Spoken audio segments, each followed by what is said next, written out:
শাশুড়ি ভার্সেস বোকা বৌমা। মা, আপনাকে তো চিন্তিত দেখাচ্ছে কেন?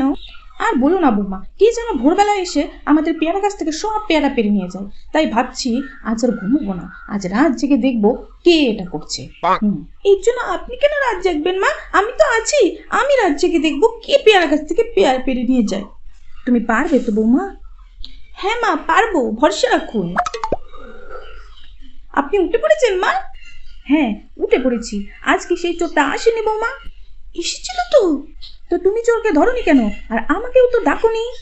আপনি তো আমাকে ডাকতে বলেননি মা, আপনি চোরকেও ধরতে বলেননি। তো তুমি করেছোটা কি জানেন মা? ওই চোরটা না উঁচু ডালের পেয়ারাগুলো পারতেই পারছিল না, পরে আমি ওকে সাহায্য করেছি। শুধু উঁচু ডালের পেয়ারাগুলো পারতে কেন সাহায্য করলে? নিজের গয়নাকাটিগুলো তো দিয়ে দিতে পারতে মা। আগে বলবেন তো। ঠিক আছে, আমি কাল এলে দিয়ে দেবো, চোরের তো খুব দরকার। ঠিক আছে।